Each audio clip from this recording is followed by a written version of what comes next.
So it's all heating up until it's not.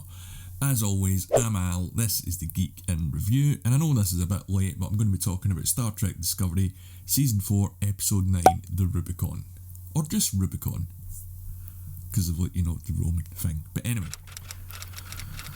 So another episode, another chance to let Book get away. Yeah, I'm still bitter about last week.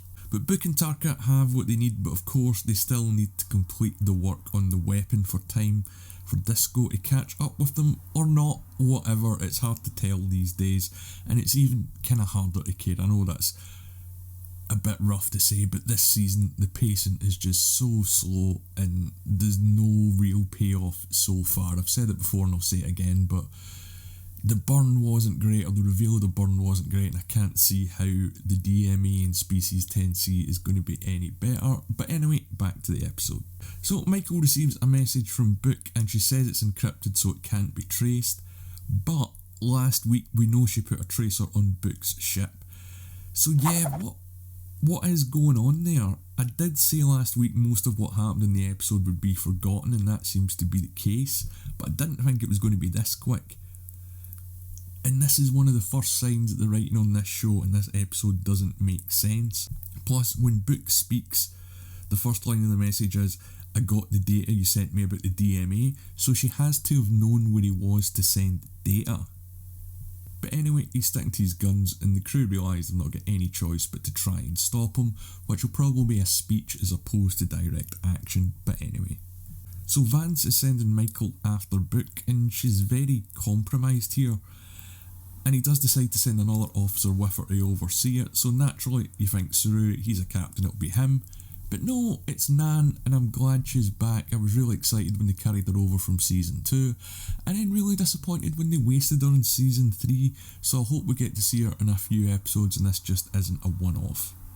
She's not Starfleet anymore, she's Federation security, and it seems that she didn't fit in when she got back home to the Barzan homeworld.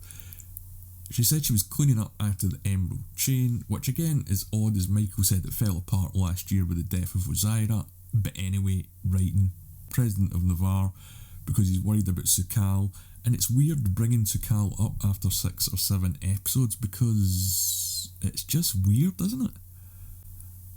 So is he coming back? I probably don't think so. He used the tracker to locate Book. Again, why mention he's untraceable if they've got a tracker on him, only to trace him 2 seconds later, because man, writing. So they find his ship and come up with a plan to, I suppose, talk Book down. They can't beam onto his ship because he's got some sort of disruption field, which again is odd because last season we've seen people beam into his ship on several occasions without any issue. So again, it's writing. And for some reason they need to take Hugh Colbert with them in the away team, so straight away I was like, this is going to end in a speech. And again, why are they fucking about if the stakes are galaxy-wide destruction? Just get this guy out of the picture and get rid of Tarka, because this is really holding the story back. And this is the main issue with Discovery, is it is all talk and no action. But we do get some nice Bryce and Reese stuff. It only took them 4 years, I suppose. And Tarka, of course, stops him with some new tech, because when does he not have that up his sleeve? So, I guess I was right that the Pursuit of Book was going to go on for quite a good part of the season, or quite a few more episodes.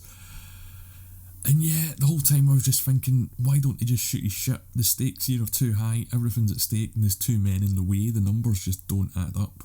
But Nan sort of steps in and tells them there's a plan where Book doesn't survive, and Saru and Michael seem totally shocked that this idea was even on the table, because, again, the stakes, it's just 1 or 2 guys' lives. And they end up playing a game of cat and mouse with Book, and again, just deal with this and get rid of it and move on to the next part of the story. They're trying to artificially build tension here, and it's bad tension between not particularly great characters. They do manage to locate the controller to DMA and lie in wait for Book, as of course they need time to talk him down again, or is this again and again? And Nan pretty much says it without saying it, and again all the crew seem shocked about the idea of killing Book. Even when Book fires on Discovery a few times, Michael hesitates, and it's just like, when are you going to realise that you've got to deal with this problem and get it out of the way?